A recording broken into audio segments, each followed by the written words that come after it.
2014 से लेकर अब तक, या फिर ये कह लीजिए कि 2014 से लेकर 4 जून 2024 तक नरेंद्र मोदी का डंका बजा करता था।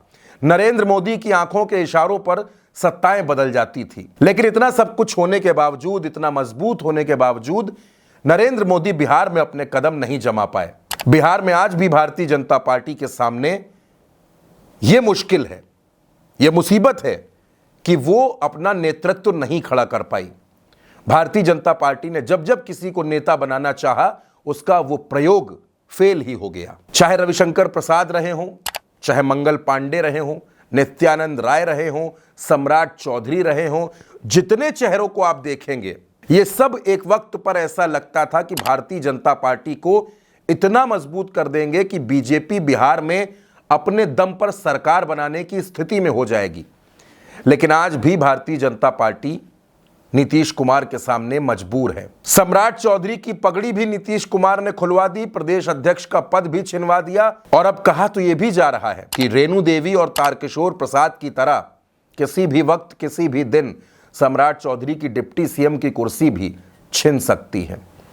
दोस्तों, आप बिहार की राजनीति के चेहरों को याद कीजिए और बिहार की राजनीति के उस पुराने इतिहास को याद कीजिए।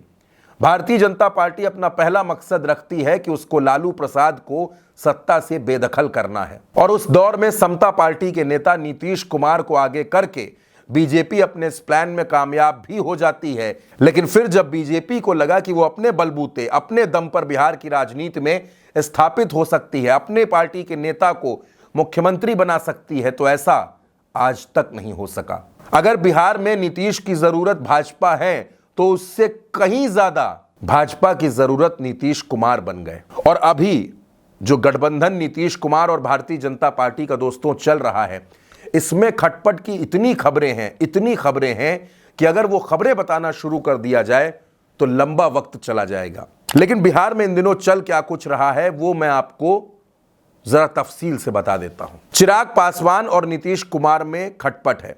चिराग पासवान और जीतन राम मांझी में बनती नहीं है। उपेंद्र कुशवाहा और नीतीश कुमार में उतनी नहीं बनती है।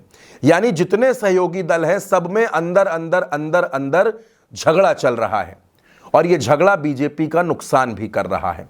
अब झगड़ा बीजेपी का नीतीश के साथ नहीं है, ऐसा भी नहीं है। नीतीश कुमार के कार्यक्रमों में दोनों डिप्टी सीएम नहीं जाते। बिहार विधानसभा के स्पीकर के कार्यक्रम में नीतीश कुमार को बुलाया नहीं जाता।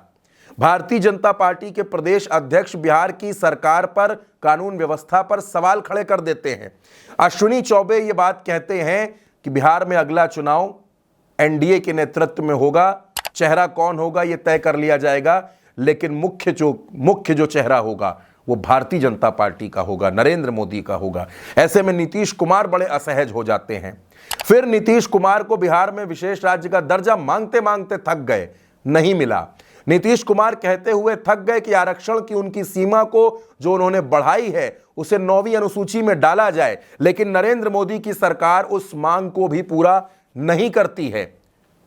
नीतीश कुमार के सबसे करीबी अफसर पर ईडी का शिकंजा कसने लगता है, नीतीश खामोश हो जाते हैं। नीति आयोग की बैठक होती है, नीतीश दिल्ली नहीं जाते हैं। नीतीश झारखंड में चुनाव लड़ने का ऐलान करते हैं। भारतीय जनता पार्टी के पुराने नेता सरयू राय को अपनी पार्टी में शामिल कर लेते हैं। चंपाई सोरेन जो जेएमएम से अलग होते हैं, उनको बीजेपी के साथ न जाने का बल्कि जेडीयू के साथ गठबंधन कर लेने का ऑफर देते हैं। यानी नीतीश कुमार और उनकी पार्टी के नेता खुलकर भारतीय जनता पार्टी के खिलाफ बगावती तेवर इख्तियार किए हुए हैं।